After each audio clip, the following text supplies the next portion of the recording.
Euranet Plus Panorama is a weekly review of European news broadcast by our network of EU radio stations. Hi there, welcome back to Euranet Plus Panorama. The European Commission this week unveiled an ambitious social plan, quote-unquote, to eradicate poverty and boost social and economic inclusion. The package, presented on Wednesday the 6th of May, includes the first ever EU anti-poverty strategy, which aims to help hit the ambitious target set back in 2021 in the European Pillar of Social Rights Action Plan, to eradicate poverty in the bloc by 2050. The new strategy sets out to bring together a range of existing initiatives, including ones related to employment, effective access to public services, and adequate income support, into a single framework. The idea is that this will guide member states in their efforts to achieve the first stage of the bloc's poverty reduction goal, 15 million fewer Europeans living in poverty by 2030. Thomas Weitz, a Green MEP from Austria, commends the strategy on the level of analysis it contains. It clearly recognises, he says, the various factors that lead to poverty and paints a thorough picture of the links to housing costs, the cost of living, as well as to various forms of discrimination, including on the grounds of disability. Yet, he goes on, it simply has no teeth. His comments are shared by Agora. The weakness of this strategy, however, lies in the fact that it offers few, if any, concrete solutions, since most of the necessary measures in this regard are decided at the national level, and in some cases, as is the case in Austria, at the state level. Consequently, the European Commission's power to act is very limited. This is evident in the proposal to award a prize for the best poverty reduction efforts. While this is a nice symbolic gesture, it doesn't fundamentally change many people's situation of poverty.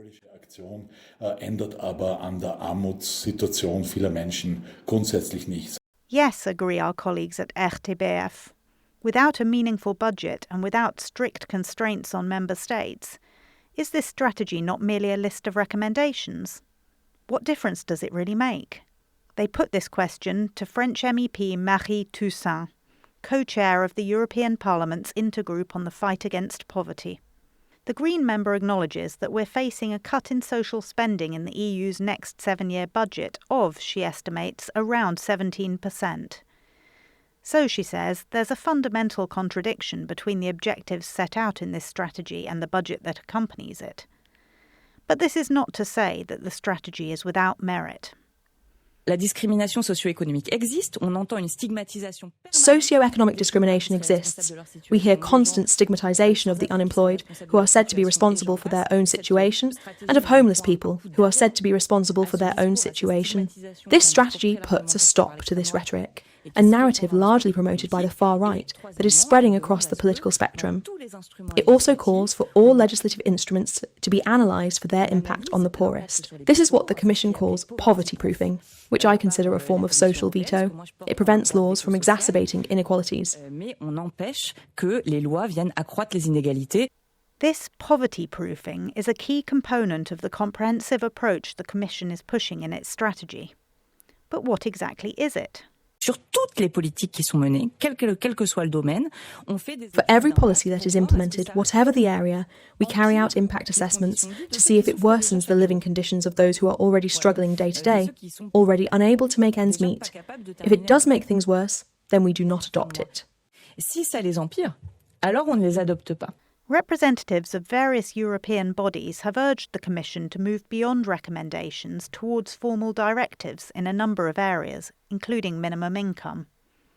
Alexander Friedrich, head of the Brussels office of a major Austrian social welfare organisation, makes the case for this in an interview with Agora.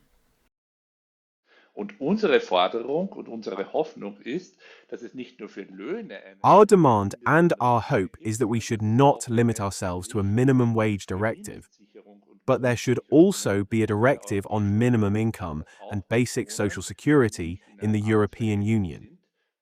We want to ensure that people who are not in employment, including children, people with disabilities, pensioners, or anyone who is currently out of work, also receive a decent minimum income. Menschenwürdige Mindestsicherung bekommen. Support for anti-poverty measures is not, though, limited to those on the left of the political spectrum. No, tackling poverty is a no-brainer from an economic perspective, argues Romanian MEP Claudiu Târziu, a member of the conservative ECR group. Radio Romania reports. Sărăcia este unul dintre cele mai costisitoare flageluri care afectează societatea. Poverty is one of the costliest scourges affecting modern society. The lack of minimum conditions for a decent life causes disease, illiteracy, marginalization, and crime everywhere. The fight against poverty does not require a budgetary burden. Rather, it is one of the most profitable investments we can make. Every euro invested today in infrastructure, accessible healthcare, education, and training programs will reduce tomorrow's budgets related to health, public order, or social assistance. We are basically talking about an intelligent and extremely profitable reallocation of public funds.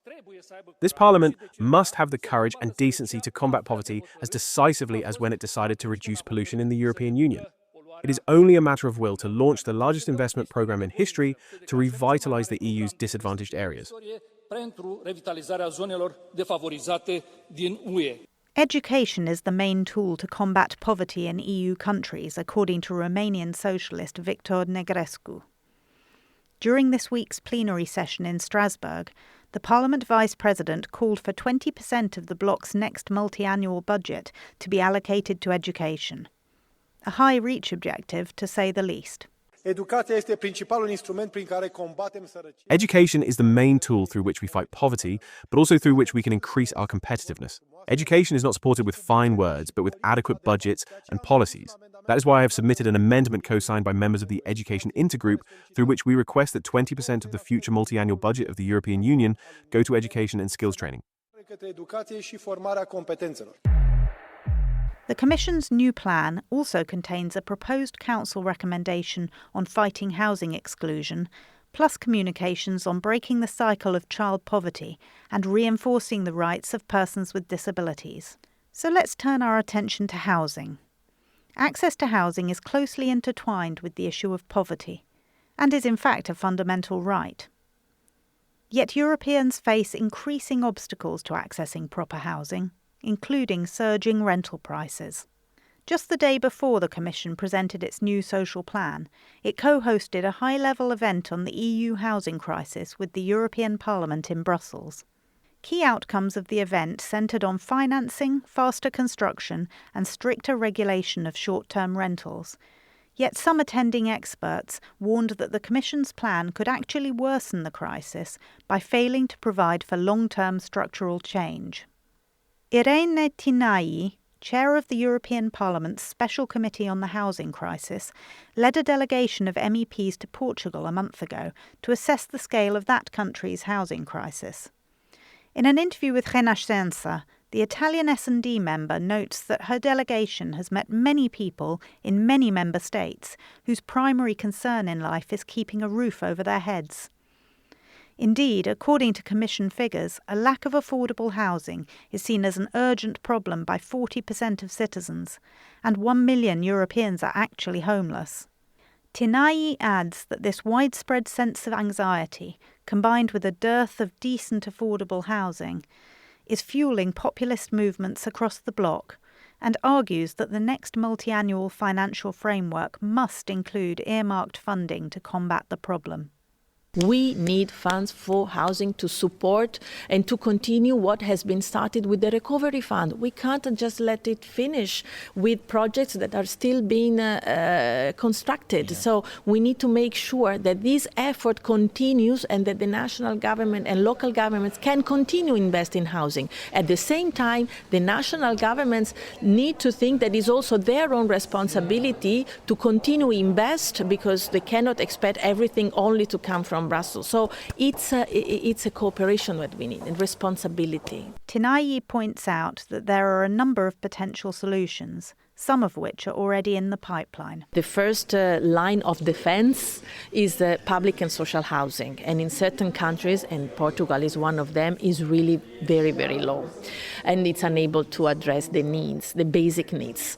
But then we also are observing the problem in the middle low income class. And this can be addressed with cooperation between public and private investors, but the type of private investors that are not speculative.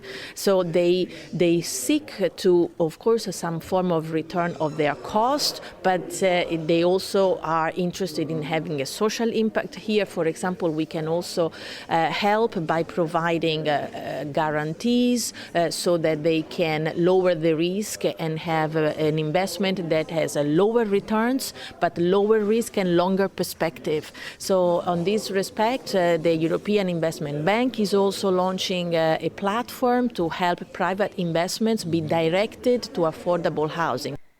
Tinai also spoke to our colleagues at Radio 24 in Milan this week, specifically about her own country's long-awaited housing plan, worth some 10 billion euros over 10 years, which finally appears to be going somewhere. She praises the government's intention to bring back into use 60,000 vacant social housing units. That said, she cautions that the Italian plan still places too much emphasis on incentives for house buyers and also seems to raise the possibility of disposing of social housing, which, as she has just told us, she considers the only real buffer against the crisis. The Commission's proposed Council recommendation on fighting housing exclusion does, though, promote more social and affordable housing. It ties into the European Affordable Housing Plan, put forward by the Brussels Executive in December. Returning to the anti-poverty strategy, the Commission stresses the need for national, regional and local governments to join forces with businesses and civil society. One concrete way it intends to support this is by establishing a so-called Coalition Against Poverty later this year.